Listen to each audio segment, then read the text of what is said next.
السلام عليكم ورحمة الله وبركاته. الحمد لله رب العالمين، والصلاة والسلام على رسوله الكريم محمد وعلى آله وأصحابه أجمعين. أما بعد، أعوذ بالله من الشيطان الرجيم. بسم الله الرحمن الرحيم. قال الله تبارك وتعالى في القرآن الكريم: ولقد يسرنا القرآن للذكر فهل من مدكر. صدق الله العظيم.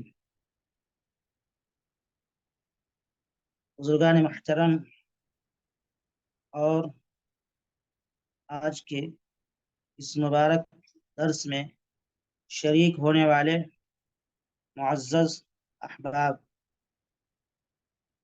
اللہ تبارک و تعالی کا بے انتہا کرم ہے اور اس مالک کا بڑا احسان ہے کہ اس نے ہمیں اور آپ کو اس سے پہلے قرآن کریم کی منتخب آیتوں کی تفسیر سننے کا موقع عنایت فرمایا۔ اب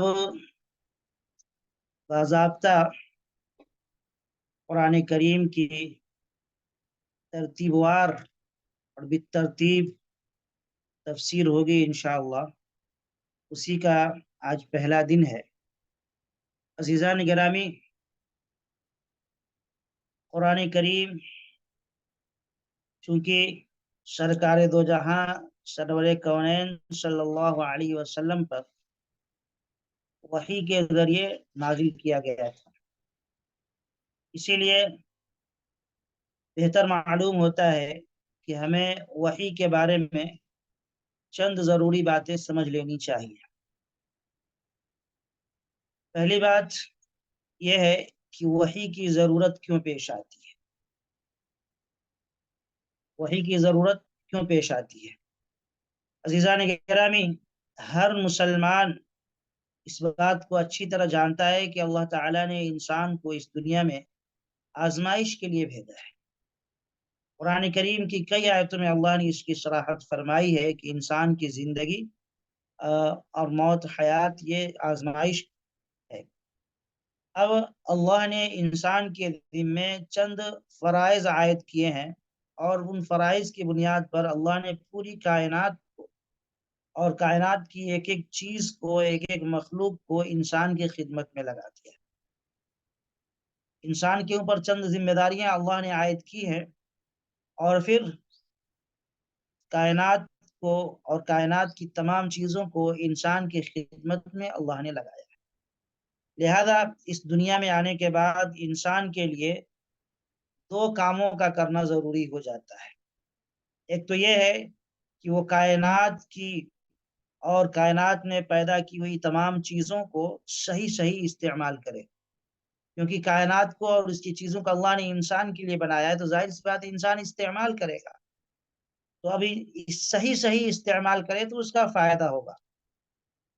اور دوسرے یہ کہ اس کائنات کو اور اس کی چیزوں کو استعمال کرتے ہوئے انسان کے لیے یہ جاننا ضروری ہے کہ کوئی ایسی حرکت یا کوئی ایسا کام وہ نہ کرے جس سے اللہ رب العالمین ناراض ہو جائے، جو اللہ کی مرضی کے خلاف ہو، ایسا کوئی کام نہ کرے۔ اب ظاہر سی بات ہے کہ یہ دونوں کام جو انسان کے لیے ہیں، ایک تو کائنات کی چیزوں کو استعمال کرنا، صحیح استعمال کرنا، اور دوسرے کہ استعمال اس انداز پہ کرنا کہ رب کی مرضی کے خلاف نہ ہو۔ تو ان دونوں کاموں کے لیے انسان کو علم کی ضرورت پڑتی ہے۔ اس لیے کہ جب تک انسان کو یہ پتہ نہ ہو، اسے معلوم نہ ہو کہ اس کائنات کی حقیقت کیا ہے، اور اس میں جو چیزیں پائی جا رہی ہیں یا جن چیزوں کو استعمال کر رہا ہے ان کی حقیقت کیا ہے، ان کے فائدے کیا ہے، جب تک یہ پتہ نہ ہو تو اس سے صحیح طور پہ انسان فائدہ حاصل نہیں کر سکتا ہے۔ اور جب تک اسے یہ معلوم نہ ہو کہ اللہ تعالیٰ کی مرضی کیا ہے، وہ کون سے کاموں کو پسند کرتا ہے اور کون کون سے کاموں کو ناپسند کرتا ہے، جب تک یہ پتہ نہ ہو، اس وقت تک کے لیے اللہ تعالیٰ کی مرضی کے مطابق انسان کے لیے زندگی سے کام سے اللہ خوش ہو رہا ہے، کون کون سے کام سے اللہ ناراض ہو رہا ہے، تو پھر وہ اللہ کی مرضی کے مطابق کیسے زندگی گزارے گا، یہ پتہ ہونا چاہیے۔ تو چنانچہ اللہ تبارک و تعالی نے انسان کو اسی لیے جیسے پیدا کیا، تو پیدا کرنے کے ساتھ ساتھ اللہ نے 3 چیزیں انسان کے ساتھ پیدا کی ہیں، جن کے ذریعے سے اسے ان باتوں کا پتہ چل جاتا ہے، معلومات حاصل ہو جاتی ہیں کہ کون سی چیز کس طرح استعمال کرنا ہے، اور اللہ کیسے کن کن کاموں سے خوش ہوتا ہے، کن کن کاموں سے ناخوش ہوتا ہے۔ اللہ نے ایسی چیزیں پیدا کی ہیں جو جس سے انسان کو معلوم ہو جاتا ہے۔ مثلا اللہ تعالیٰ نے ایک تو انسان کے لیے حواس کو بنایا ہے، مثلا کان ہے، آنکھ ہے، ناک ہے، زبان ہے، ہاتھ ہے۔ اور دوسری چیز اللہ نے عقل بنائی ہے، عقل کے ذریعے کچھ چیزوں کو معلوم کر لیتا ہے کیا صحیح ہے کیا غلط ہے۔ اور تیسری چیز اللہ نے انسان کے لیے وحی کو بھیجا ہے۔ 3 چیزیں ہیں، ایک تو حواس ہے، مثلا آنکھ، کان، ناک، زبان، ہاتھ وغیرہ، ان کے ذریعے بھی انسان معلومات حاصل کرتا ہے۔ دوسری چیز عقل ہے، عقل کے ذریعے بہت ساری معلومات انسان کو حاصل ہو جاتی ہیں۔ اور تیسری چیز وحی ہے۔ چنانچہ انسانوں کو آپ دیکھیں گے تو بہت ساری چیزیں انسان اپنے حواس کے ذریعے، مثلا ہاتھ کے ذریعے معلوم کرتا ہے چھو کر کے، آنکھ سے دیکھ کر کے معلوم کر لیتا ہے۔ اسی طریقے سے کچھ چیزیں ایسی ہیں کہ زبان سے چکھ کر کے اس کو معلوم ہو جاتی ہیں۔ تو کچھ چیزیں ایسی ہوتی ہیں جو ہاتھ کے ذریعے معلوم کر لیتا ہے، اور کچھ چیزیں ایسی ہوتی ہیں جہاں پہ انسان عقل کے ذریعے معلوم کرتا ہے، کچھ چیزوں کو عقل کے ذریعے معلوم کرتا ہے۔ لیکن ان کے علاوہ کچھ چیزیں ایسی بھی ہیں جو نہ تو حواس سے یعنی کان، آنکھ، ہاتھ وغیرہ سے معلوم ہو سکتی ہیں، اور نہ عقل ان کا صحیح طریقے سے ان کا پتہ بتا سکتا ہے، اور نہ عقل کے ذریعے چیزیں معلوم ہو سکتی ہیں۔ تو کچھ چیزیں ایسی ہیں جو حواس میں آ جاتی ہیں، حواس کے ذریعے انسان معلوم کر لیتا ہے، کچھ چیزیں عقل کے ذریعے معلوم کرتا ہے، کچھ ایسی چیزیں ہیں جو حواس اور عقل میں نہیں بتا سکتی، تو وہاں پہ وحی کام کرتی ہے، وحی کے ذریعے انسان معلوم کرتا ہے۔ اب مثلا یہ سمجھ لیں کہ اللہ تبارک و تعالی نے آپ کو ہاتھ دیا ہے، آنکھ دیا ہے، تو آنکھ کے ذریعے سے آپ دیکھ سکتے ہیں کہ ایک دیوار ہے، آپ کو علم ہو گیا آنکھ کے ذریعے سے یہ دیوار ہے، پھر آنکھ کے ذریعے سے اس بات کا بھی علم ہو گیا کہ یہ دیوار سفید ہے۔ لیکن اگر آپ اپنی آنکھوں کو بند کر کے صرف عقل کی مدد سے دیوار کو معلوم کرنا چاہیں کہ وہ کس کلر میں ہے، کس رنگ میں ہے، تو یہ ناممکن ہے، ہو نہیں سکتا ہے۔ تو کچھ چیزوں کا پتہ حواس کے ذریعے ہوتا ہے، کچھ چیزوں کا پتہ عقل کے ذریعے ہوتا ہے۔ ہاں، اسی طریقے سے جن چیزوں کا یاد رکھیں کہ علم عقل کے ذریعے حاصل ہوتا ہے، وہ صرف حواس سے معلوم نہیں ہو سکتی ہے۔ مثلا آپ صرف آنکھوں سے دیکھ کر یا اسی طریقے سے ہاتھوں کو چھو کر ہاتھوں سے یہ نہیں پتہ لگا سکتے کہ اس دیوار کو کسی انسان نے بنایا ہے یا کس نے بنایا، بلکہ اس نتیجے تک پہنچنے کے لیے عقل کی ضرورت پڑتی ہے۔ عقل جب آپ لگائیں گے تو پتہ چل جائے گا کہ انسان نے بنایا ہے۔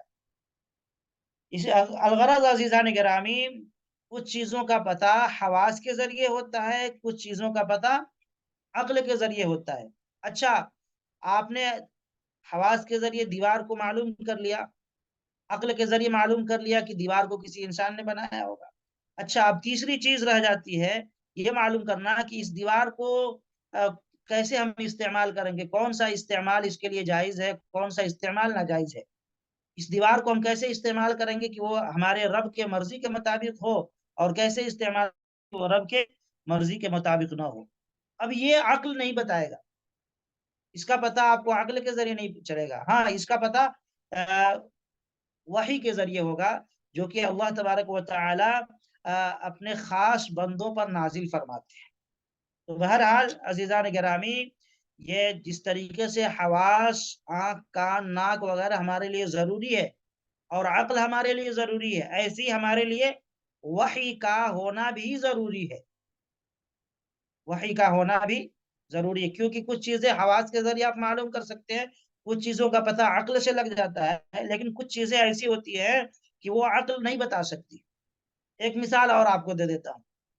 مثلا فرض کیجئے کہ میرے ہاتھ میں پستول ہے، اب اسے آنکھ سے آپ دیکھ کر کے اس کے سائز کا پتہ لگا سکتے ہیں، اس کی شکل و صورت کا پتہ لگا سکتے ہیں کہ بھائی یہ پستول ہے اور یہ اس کا سائز یہ ہے، اور ہاتھ سے چھو کر کے یہ معلوم ہو جائے گا کہ بھائی کسی مضبوط چیز سے بنی ہوئی ہے، ٹھیک ہے۔ اور اس کا ٹریگر جو ہوتا ہے اس کو دبا کر کے آپ یہ جان سکتے ہیں کہ اس میں ایک گولی تھی جو بڑی طاقت کے ساتھ نکلی، ٹریگر دبائیں گے تو اس کی گولی بڑی طاقت کے ساتھ نکل جاتی ہے، یہ بھی آپ پتہ لگا سکتے ہیں ہاتھ کے ذریعے سے۔ اچھا، اس کی آواز جب آپ سنیں گے تو آپ کو پتہ لگے گا کہ ایک بہت بڑا دھماکہ ہوا ہے، تو کان نے دھماکے کی خبر آپ کو دے دی، کان کے ذریعے دھماکے کا علم ہو گیا۔ اچھا، اس کے جو پائپ ہے اس پائپ کو آپ سونگیں گے تو آپ کو پتہ لگ جائے گا کہ اس میں سے بارود نکلی ہے۔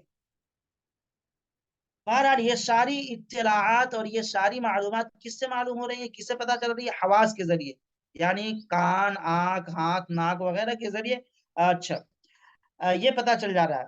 اب اس موقع پر اب یہ ہے کہ ایک ایسا علم ہے جہاں پہ یہ حواس جو ہمارے یہ کام نہیں کریں گے۔ مثلا اس موقع پر میں عقل سے سوچتا ہوں تو عقل مجھے یہ بتاتی ہے کہ یہ پستول جس انداز سے بنا ہوا ہے یہ خود نہیں بن سکتا، خود نہیں بنا ہے، یقیناً کسی انسان نے اسے بنایا ہے، اور وہ کاریگر نہ تو میری آنکھوں کے سامنے ہے اور نہ میرے کان نے اس کی آواز سنی ہے، مگر اپنے عقل کے ذریعے ہم نے کیا کیا؟ اس بات کو معلوم کر لیا کہ ضرور اسے کسی کاریگر نے بنایا ہے۔ یہ بات کلیئر ہو گئی۔ حواس کا کام الگ تھا، عقل کا کام الگ ہے۔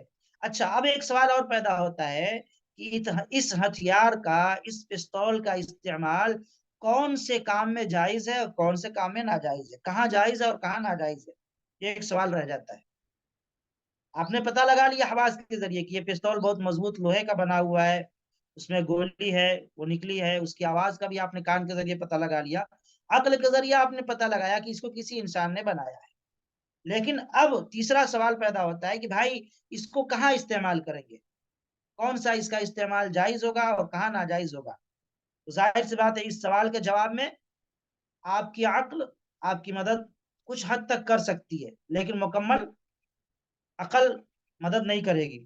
مثلا عقل سے آپ سوچ سکتے ہیں کہ اس ہتھیار کے ذریعے کسی بے گناہ کو قتل کرنا برا کام ہے، نہایت غلط ہے، عقل یہاں تک مدد کر سکتی ہے، جس کی اجازت نہیں ہونی چاہیے۔ لیکن پھر ایک سوال پیدا ہوتا ہے کہ کس کو بے گناہ کہا جائے اور کس جرم میں قتل کیا جائے اس پستول کے ذریعے؟ ظاہر سی بات ہے ہر جرم میں تو نہیں قتل کر دیا جائے گا، اور کس کو گناہ گار مانا جائے یہ عقل نہیں طے کر سکتی۔ کون سے جرم میں اس پستول سے سزا دے کر کسی کو قتل کیا جا سکتا ہے اور کون سے جرم میں نہیں کیا جائے گا، یہ چند ایسے سوالات ہیں جن پر اگر آپ صرف عقل پر بنیاد رکھ کر کے، عقل پر بھروسہ کر کے غور کریں گے تو عقل آپ کو الجھا دے گی، عقل آپ کو الجھا دے گی۔ مثلا کیسے الجھا دے گی؟ یہ سمجھ لیں کہ ایک قاتل ہے آپ کے سامنے موجود ہے جس نے کسی بے گناہ انسان کو قتل کر دیا، تو آپ کی عقل اس بارے میں یہ کبھی تو یہ کہے گی کہ بھائی اس نے بلا وجہ ایک جیتے جاگتے اچھے خاصے انسان کو موت کی نیند سلا دیا، اس کی بیوی کو اس نے بیوہ بنا دیا، اس کے بچوں کو یتیم بنا دیا اور بچوں کو باپ کی شفقت سے محروم کر دیا، اس لیے یہ مجرم ہے اور یہ اس لائق ہے کہ اس کو بھی موت کے گھاٹ اتار دیا جائے۔ عقل یہ کہے گی، عقل کی ایک سوچ یہ ہوگی۔ اچھا، لیکن دوسری طرف وہی عقل اگر آپ اسی عقل سے پوچھیں گے تو عقل دوسری دلیل بھی دے گی۔ وہ دلیل کیا دے سکتی ہے؟ وہ کہہ سکتی ہے کہ بھائی جس کو مرنا تھا وہ تو چلا گیا دنیا سے، ٹھیک ہے، وہ تو مر گیا، اب قاتل کو قتل آپ کر دیں گے تو نہ تو جو مرا ہے وہ واپس آ سکتا ہے اور نہ اس کی بیوی کو وہ بیوی کے لیے وہ زندہ ہو سکتا ہے، نہ اس کے بچوں کو وہ باپ مل سکتا ہے۔ اب جس کو جانا تھا وہ چلا گیا دنیا سے، اب ایک دوسرے انسان کو مارنے سے کیا فائدہ ہے؟ اس کے بیوی بچوں کو قتل بیوی کو شوہر کے شفقت سے، بچوں کو شوہر کی محبت سے جدا کر کے کیا ملے گا؟ بیوی بچوں کا کیا گناہ ہے؟ جس کو جانا تھا تو وہ چلا گیا، اب اس کو مار کر کے کیوں دوسرے کے خاندان کو، دوسرے کے گھر کو برباد کریں گے؟ تو عقل دونوں طرح کی بات کر سکتی ہے، صحیح فیصلہ گویا کہ عقل نہیں کر پا رہی ہے۔ تو ایسی جگہ کے لیے کیا ہوگا؟ ہمیں وحی کی ضرورت پڑے گی۔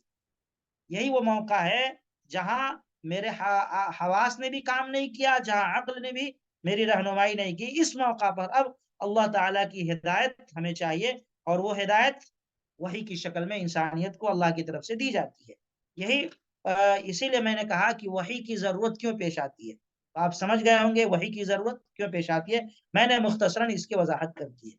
اب دوسرا پوائنٹ ہے عزیزان گرامی، وہ ہے وحی کے نزول کے طریقے کیا ہیں. ضرورت ہم نے سمجھ لیا کہ وحی کا نزول، وحی کا آنا انسانیت کے لیے اس کی ضرورت ہے. ہر کام حواس سے اور عقل سے نہیں ہو سکتا. حواس اور عقل کے ذریعے ہر کام کو انجام نہیں دیا جا سکتا ہے. ان کا ایک محدود دائرہ ہے، وہیں تک یہ کام کریں گے. عقل ایک جگہ تک کام کرے گی، اس کے آگے نہیں جا سکتی ہے. ایسے ہی حواس ہمارے ایک جگہ تک، ایک محدود دائرے تک کام کریں گے، اس کے بعد یہ کام کرنا چھوڑ دیں گے. وہاں سے جہاں نہ عقل کام کر سکتی ہے نہ حواس کام آ سکتے ہیں، اس کے اوپر وہی کام آتی ہے. اب وہی کی ضرورت سمجھ میں آ گئی. تو اب ظاہر سی بات یہ سوال پیدا ہوگا کہ وحی نازل کیسے ہوتی ہے، اور حضور پاک صلی اللہ علیہ وسلم پر وحی کیسے نازل ہوئی. تو عزیزان گرامی اس کو بھی سمجھ لیں. پہلی بات تو یہ ہے کہ حضور پاک سرکار دو جہاں علیہ الصلوۃ والسلام پر وحی کسی ایک طریقے سے نازل نہیں ہوتی تھی. وحی مختلف طریقوں سے نازل ہوتی تھی. مختلف طریقے اس کے تھے. چنانچہ صحیح بخاری کے اندر ایک حدیث ہے، حضرت عائشہ صدیقہ رضی اللہ تعالی عنہ فرماتی ہیں کہ ایک مرتبہ حارث ابن ہشام رضی اللہ تعالی عنہ آقا صلی اللہ علیہ وسلم کی خدمت میں حاضر ہوئے اور پوچھا کہ یا رسول اللہ، آپ پر وحی کس طریقے سے نازل ہوتی ہے. سوال آ کر کے کیا حضرت حارث ابن ہشام رضی اللہ تعالی عنہ. تو آپ صلی اللہ علیہ وسلم نے جواب میں فرمایا کہ دیکھو، کبھی تو مجھے گھنٹی کی سی آواز سنائی دیتی، گھنٹی کی طرح، تدق الجرس، جیسے گھنٹی کو مارا جاتا ہے، ٹن ٹن ٹن کی آواز آتی ہے، اس طریقے سے کبھی آواز سنائی دیتی ہے. دیکھیں عزیزان گرامی، اس کی تفصیل میں جانے سے پہلے میں ایک لفظ میں آپ کو بتلا دوں کہ وحی کے کل 5 طریقے ہیں. 5 طریقوں سے وحی نازل ہوئی ہے. 5 طریقوں سے. ان میں سے ایک پہلا طریقہ یہ ہے کہ گھنٹی کی آواز کی طرح وحی آتی تھی. اور یہ جو صورت تھی، شکل تھی وحی کی آنے کی، اللہ کے نبی صلی اللہ علیہ وسلم فرماتے ہیں حضرت حارث ابن ہشام رضی اللہ تعالیٰ عنہ سے کہ یہ صورت میرے لیے سب سے زیادہ سخت ہوتی تھی، سب سے زیادہ سخت ہوتی تھی. یہاں تک کہ حضرت عائشہ صدیقہ رضی اللہ تعالیٰ عنہ خود فرماتی ہیں اسی حدیث کے آخر میں، یہ صحیح بخاری کی حدیث ہے، جلد نمبر 1 اور صفحہ نمبر 2. تو فرماتی ہیں حضرت عائشہ کہ میں نے سخت جاڑوں کے دن میں آپ پر وحی نازل ہوتے ہوئے دیکھی ہے. ایسی سردی میں بھی جب وحی کا سلسلہ ختم ہوتا تو آپ کی پیشانی مبارک پر پسینے کے قطرے آنے لگتے اور آپ کی پیشانی پسینوں سے شرابور ہو جاتی تھی. اور ایک اور روایت ہے اس کے علاوہ، وہ بھی حضرت عائشہ سے ہی منقول ہے. فرماتی ہیں کہ جب آپ پر وحی نازل ہوتی تھی تو بعض مرتبہ آپ کا سانس رکنے لگتا ہے، چہرہ انور کے اندر تغیر پیدا ہو جاتی، چہرے کا رنگ بدل جاتا تھا، جیسے کھجور کی شاخ جو پیلی پڑ جاتی ہے، پیلے کلر کی ہو جاتی ہے، اس طریقے سے آپ کا چہرہ انور پیلا پڑ جاتا تھا. سامنے کے دانت بعض مرتبہ سردی سے کپ کپانے لگتے، اور آپ صلی اللہ علیہ وسلم کو اتنا پسینہ آتا کہ اس کے قطرے موتیوں کی طرح آپ کے چہرے پر ڈھلکنے لگتے، گرنے لگتے. سخت سردی میں بھی آپ کو پسینے آنے لگتے. تو پہلا جو طریقہ تھا وحی کا، یعنی گھنٹی کی آواز کی طرح، یہ طریقہ اللہ کے نبی صلی اللہ علیہ وسلم خود فرماتے ہیں کہ میرے لیے سب سے زیادہ سخت ہوتی تھی یہ شکل و صورت، یہ طریقہ سب سے زیادہ سخت ہوتا تھا. یہ پہلا طریقہ تھا گھنٹی کی آواز کی طرف. اچھا، آپ کے ذہن میں یہ سوال آ سکتا ہے کہ گھنٹوں کی آواز سے کیوں تشبیہ دی گئی؟ گھنٹی کی آواز کی طرح آتی تھی وحی، کیوں تشبیہ دی گئی ہے؟ علامہ شیخ محی الدین ابن عربی رحمۃ اللہ علیہ نے اس کا آسان سا مطلب بیان فرمایا ہے. وہ یہ ہے کہ ایک تو وحی کی آواز گھنٹی کی طرح مسلسل ہوتی ہے اور بیچ میں ٹوٹتی نہیں ہے. دوسرے، گھنٹی جب مسلسل بجتی ہے تو عموماً سننے والے کو اس کی آواز کی سمت متعین کرنا مشکل ہوتا ہے. بھائی یہ کدھر سے آ رہی ہے آواز، اس کی سمت متعین کرنا مشکل ہو جاتا ہے. ٹن ٹن ٹن ٹن ٹن کی آواز آئے تو آپ پتہ نہیں لگا سکتے کدھر سے آ رہی ہے، ادھر سے آ رہی ہے یا ادھر سے آ رہی ہے، مشرق سے آ رہی ہے، مغرب سے آ رہی ہے، شمال سے آ رہی ہے، جنوب سے آ رہی ہے. مشکل ہوتا ہے کیونکہ اس کی آواز ہر جہت سے آتی ہوئی محسوس ہوتی ہے.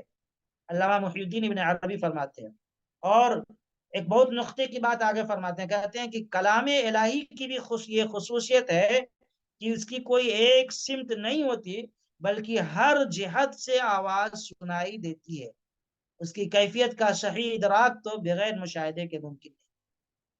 جس طریقے سے اللہ کی ذات کسی ایک سمت میں نہیں ہے، وہ سمت کا محتاج نہیں ہے، ایسی کلام الہی گھنٹی کی آواز میں اس لیے آتی تھی کہ کوئی ایک سمت اس کا متعین.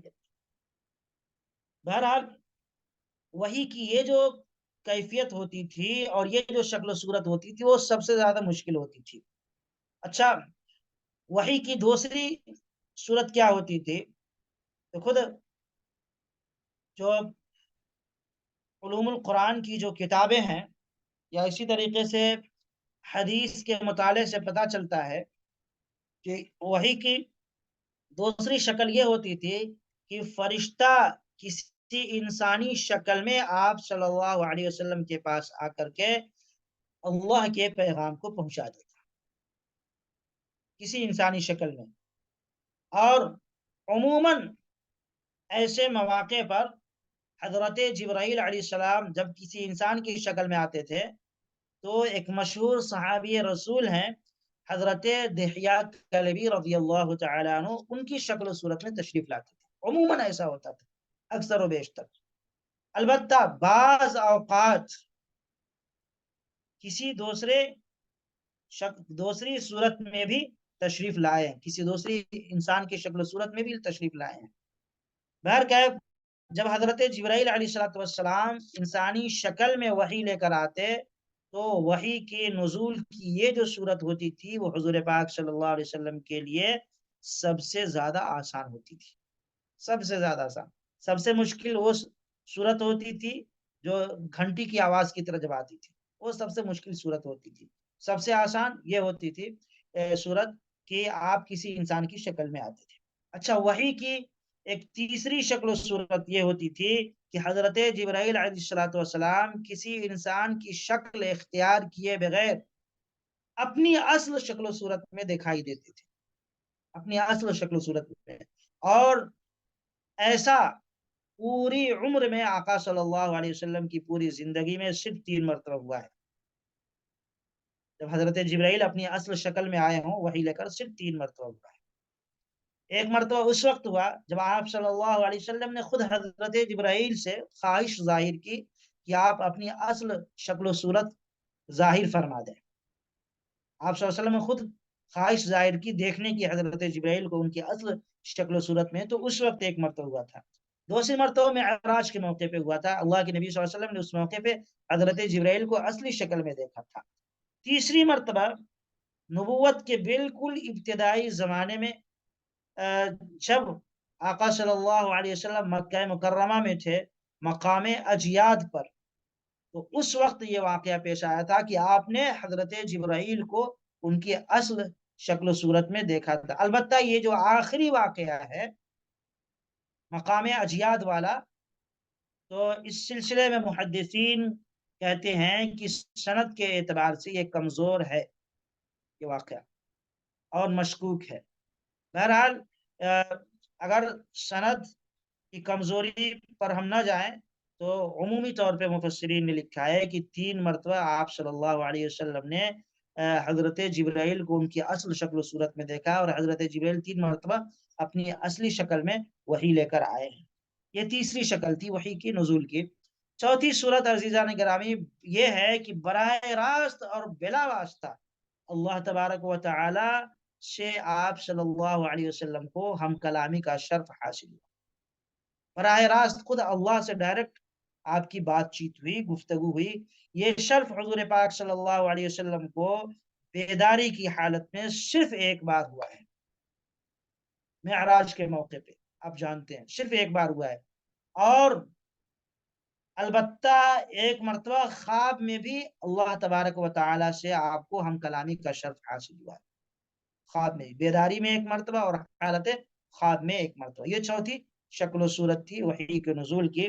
وحی کی پانچویں شکل اور آخری شکل یہ ہے کہ یہ حضرت جبرائیل علیہ الصلوۃ والسلام کسی کی شکل و صورت میں سامنے آنے کے بجائے ڈائریکٹ آپ کے قلب اطہر پر کوئی بات القا فرما دیتے تھے، آپ کے دل پر کوئی بات ڈال دیتے تھے، سامنے کسی انسان کی شکل میں آنے کے بجائے یا ظاہر ہونے کے بجائے ڈائریکٹ آپ کے قلب اطہر پر کوئی بات ڈال دیتے تھے، اور اس کو اصطلاح میں نفس فی الروع کہا جاتا ہے۔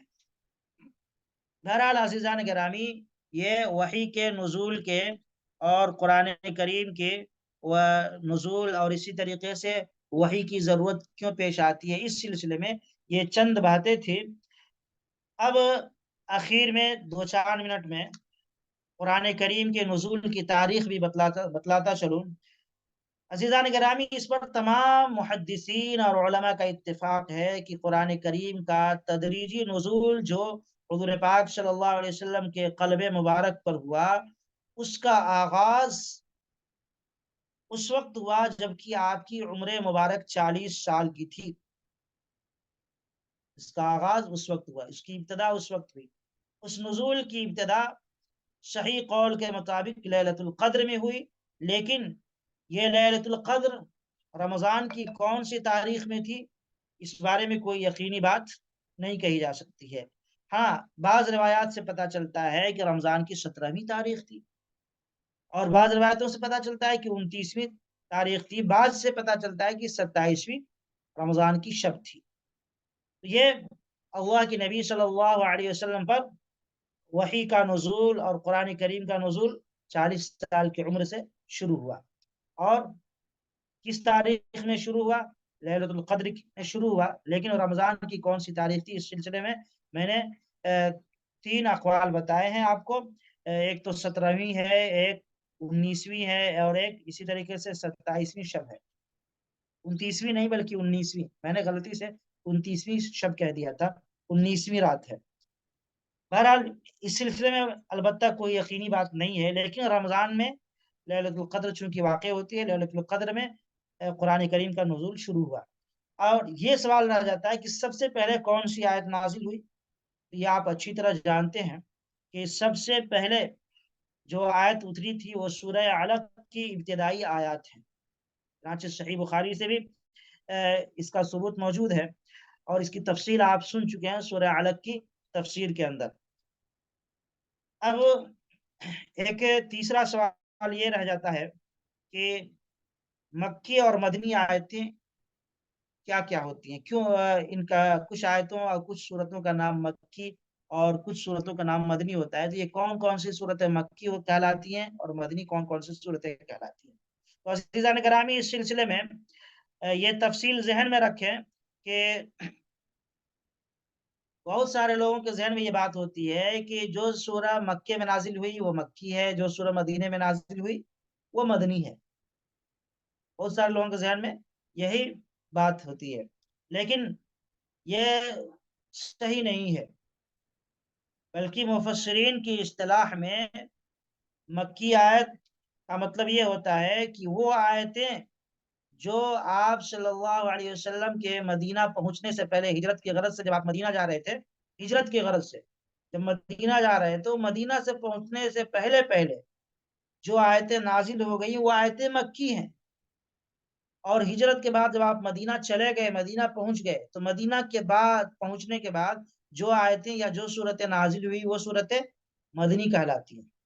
بات سمجھ میں آ گئی کہ وہ آیتیں، وہ صورتیں جو ہجرت کے غرض سے جب آپ صلی اللہ علیہ وسلم مدینہ جا رہے تھے تو مدینہ پہنچنے سے پہلے جو آیتیں نازل ہوئی وہ آیتیں، چاہے وہ مدینہ کے راستے میں نازل ہوئی ہوں، وہ آیتیں مکی کہلاتی ہیں، اور وہ آیتیں جو مدینہ پہنچنے کے بعد، ہجرت کے بعد نازل ہوئی، وہ آیتیں مدنی کہلاتی ہیں۔ عزیزان گرامی، یہ اس کی مختصر سی تفصیل تھی، اور بھی اس میں تفصیل ہو سکتی ہے، لیکن میں نے تفصیل کا پورا احاطہ کرنا مناسب نہیں سمجھا۔ یہ چند باتیں تھیں۔ اچھا ایک سوال اور آخر میں بتا دوں، آپ کے ذہن میں ہو سکتا ہے کہ قرآن کریم کو تدریجاً کیوں نازل کیا گیا، ایک ہی مرتبہ کیوں نہیں نازل کر دیا گیا، جیسا کہ دوسری آسمانی کتابیں توریت، زبور، انجیل کا نزول ہوا تھا، اس طریقے سے قرآن کا نزول کیوں نہیں ہوا؟ تو دیکھیں، قرآن کریم کو ایک ہی مرتبہ ایک ہی دفعہ نازل نہیں کیا گیا، بلکہ تھوڑا تھوڑا کر کے حضور پاک صلی اللہ علیہ وسلم پر تقریباً 23 سال کے عرصے میں نازل کیا گیا۔ قرآن کریم 23 سال کے عرصے میں نازل ہوا، اور وجہ اس کی یہ ہے کہ قرآن کریم کو ایک ہی دفعہ نازل کرنے کے بجائے تھوڑا تھوڑا نازل کیا گیا، کیونکہ مشرقین مکہ جو تھے، مشرقین عرب جو تھے، وہ حضور پاک صلی اللہ علیہ وسلم سے بار بار سوال کرتے تھے، تو جیسی جیسی ضرورت پڑتی تھی تو اس ضرورت کے مطابق قرآن کریم کی آیتوں کو نازل کیا گیا۔ اور دوسری بات یہ ہے کہ اگر ایک ہی مرتبہ نازل کر دیا جاتا تو یہ حکمت کے اور حکیمانہ اصول کے خلاف تھا، ایک ہی مرتبہ لوگوں پر مشقت اور بوجھ پڑ جاتا، اور اس کے احکامات پر عمل کرنا مشکل ہو جاتا ہے۔ اسی لیے کبھی ایک آیت نازل ہوئی، کبھی ایک حکم نازل ہوا، کبھی دوسرا حکم نازل ہوا۔ اسی حکمت کے پیش نظر قرآن کریم کے نازل ہونے میں 23 سال کا عرصہ لگ گیا۔ حضور پاک صلی اللہ علیہ وسلم ہر روز اپنی قوم کی طرف سے آپ صلی اللہ علیہ وسلم کو اذیتیں برداشت کرنی پڑتی تھی۔ جبرائیل علیہ السلام کا بار بار قرآن کریم لے کر آنا ان کی اذیتوں کے مقابلے میں آسان ہوتا تھا۔ جب جبرائیل علیہ السلام سے ملاقات ہوتی تھی، قرآن کریم کا نزول ہوتا تھا، تو کفار اور مشرکین کی اذیتیں کچھ ہلکی ہو جاتی تھی۔ ظاہر سی بات ہے کہ آپ غم میں ہو، پریشانی میں ہو، کوئی آپ کا خاص آدمی آ جائے تو غم اور پریشانی کچھ ہلکی ہو جاتی ہے۔ تو ایک حکمت یہ بھی تھی، ایک حکمت یہ بھی ہے، جیسا کہ میں نے کہا کہ قرآن کریم کا ایک بڑا حصہ لوگوں کے سوال اور اس کے جواب سے متعلق ہے اور مختلف واقعات پر مشتمل ہے، تو اس لیے ان آیتوں کا نزول اسی وقت مناسب تھا جس وقت وہ سوالات کیے گئے۔ جیسے کبھی کفار نے سوال کیا روح کے بارے میں، اس وقت وہ آیتیں نازل ہو گئی۔ کبھی انہوں نے سوال کیا کسی اور مسئلے کے تعلق سے تو وہ آیتیں نازل ہوئی، کبھی انہوں نے سوال کیا اشور حرم کے تعلق سے، وہ آیتیں نازل ہوئی۔ تو بہرحال جیسے جیسے سوالات آتے گئے اس اعتبار سے قرآن کریم نازل ہوتا رہا۔ اخیر میں چلتے چلتے شان نزول کے بارے میں بتا دوں کہ یاد رکھے کہ قرآن کریم کی آیتیں دو قسم کی ہے۔ ایک تو وہ آیتیں ہیں جو اللہ تعالیٰ نے از خود نازل فرما دی، ٹھیک ہے، کوئی خاص واقعہ یا کوئی خاص سوال وغیرہ ان آیتوں سے متعلق نہیں ہے۔ دوسری ایسی آیات ہیں جن کا نزول کسی خاص واقعے کی وجہ سے یا کسی سوال کے جواب میں ہوا ہے، جسے ان آیتوں کا پس منظر کہا جاتا ہے، یا شان نزول بھی کہتے ہیں، سبب نزول بھی کہتے ہیں۔ لہذا مفسرین کی اصطلاح میں سبب نزول یا شان نزول کہا جاتا ہے کہ وہ آیتیں جو کسی خاص موقع پہ، کسی خاص واقعے میں یا کسی خاص سوال کے جواب میں نازل ہوئی ہیں، تو وہی واقعہ، وہی سوال یا وہی موقع ان آیتوں کے نزول کا سبب ہو جاتا ہے، جس کو ہم اور آپ شان نزول کہتے ہیں۔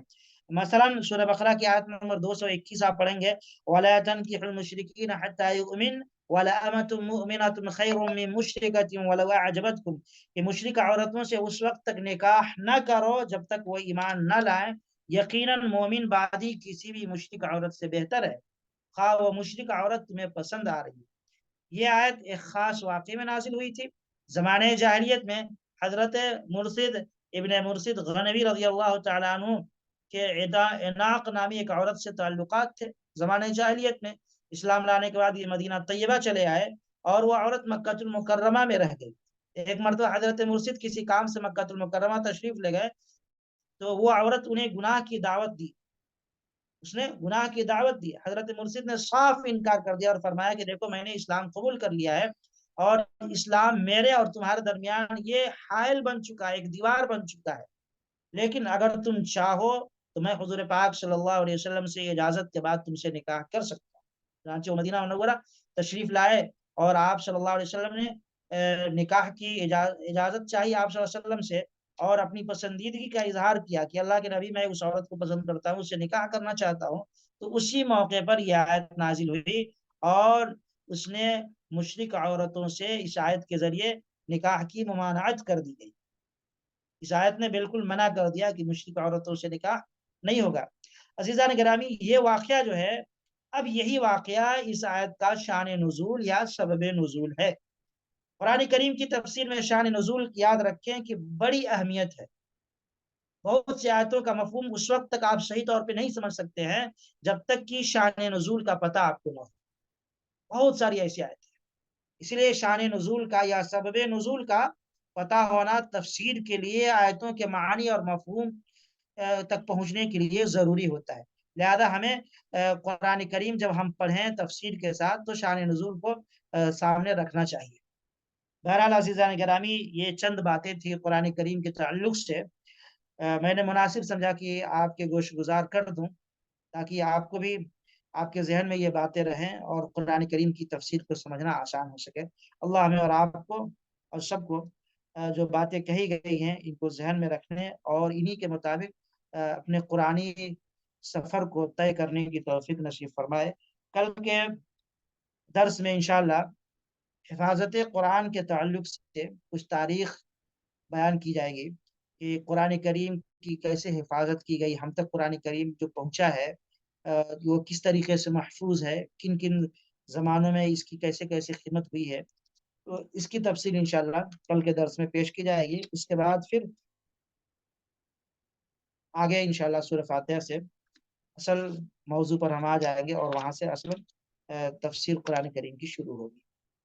اللہ ہمیں اور آپ کو سب کو قرآن کریم کی سچی محبت اور عقیدت نصیب فرمائے۔ وآخر دعوانا ان الحمد للہ رب العالمین۔